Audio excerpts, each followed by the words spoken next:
Hey everyone, today I'm diving into a deeply troubling story that has shocked a community and raised serious questions about family dynamics and gun violence. This incident has not only left a scar on the community, but has also ignited a nationwide debate on the responsibilities of parents and the impact of a toxic household environment. Charles Palamas, the grandfather of the accused Georgia school shooter Colt Gray, has made a stunning statement. He has come forward with a bold and controversial demand that has added another layer of complexity to this already tragic story. He believes that Colt's father, Colin Gray, deserves the death penalty for his alleged role in the tragic shooting at Appalachian High School. This statement has sparked a heated debate about accountability and the extent to which parents should be held responsible for the actions of their children. Palamas blames Colin for creating a toxic and abusive environment that he believes drove Colt to commit the massacre. He argues that the years of emotional and possibly physical abuse created a ticking time bomb that eventually exploded in the form of this horrific act.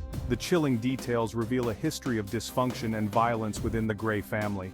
These revelations have led many to question how such a volatile situation could go unnoticed for so long. Colt, just a teenager, has been charged with 4 counts of murder and will be tried as an adult.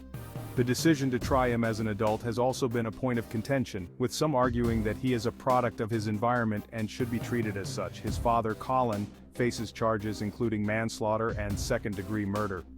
The legal proceedings against both father and son are expected to be lengthy and complex, as the court will have to untangle the web of family dysfunction and individual responsibility. According to Palamas, Colin provided Colt with the AR-15 style rifle used in the shooting, a decision that has had devastating consequences. This act of providing a deadly weapon to a troubled teenager has been seen by many as the ultimate act of irresponsibility. The community is grappling with the aftermath of this tragedy, and the memorials serve as a somber reminder of the lives lost. The emotional toll on the community is immeasurable, and the healing process will undoubtedly be long and arduous. This case has brought intense scrutiny to the issues of gun violence and family dysfunction. It has also reignited the debate on gun control, with many calling for stricter regulations to prevent such tragedies in the future. But the story doesn't stop there. The layers of this tragic event continue to unfold, revealing more about the complex dynamics within the Gray family. A video has surfaced showing Colt at just 12 years old after his first deer hunt, covered in blood and receiving gun safety instructions from his father. This video has been a focal point in discussions about Colt's upbringing and the normalization of gun use in his life. This video paints a disturbing picture of Colt's upbringing and has sparked debate about gun culture and parental responsibility. It raises questions about the impact of early exposure to firearms and the role of parents in teaching their children about gun safety and responsibility. Less than 2 years after this hunting trip, both father and son would be charged in connection with the horrific shooting that left 4 dead and 9 injured. The timeline of events leading up to the shooting is being closely examined to understand how such a tragedy could have been prevented. The community is reeling, and the trial is ongoing. As the legal process unfolds, the community remains in a state of shock and mourning, struggling to come to terms with the senseless violence that has shattered their sense of security. In another heartbreaking twist, Colt sent an apologetic text message to his mother, Marcy Gray, just before the tragedy. This message has been a poignant reminder of the human emotions involved in this tragic event. Marcy, who has her own troubled past with drug addiction and domestic violence, made frantic calls to the school in a desperate attempt to intervene. Her efforts, though valiant, were ultimately in vain, adding another layer of tragedy to the story.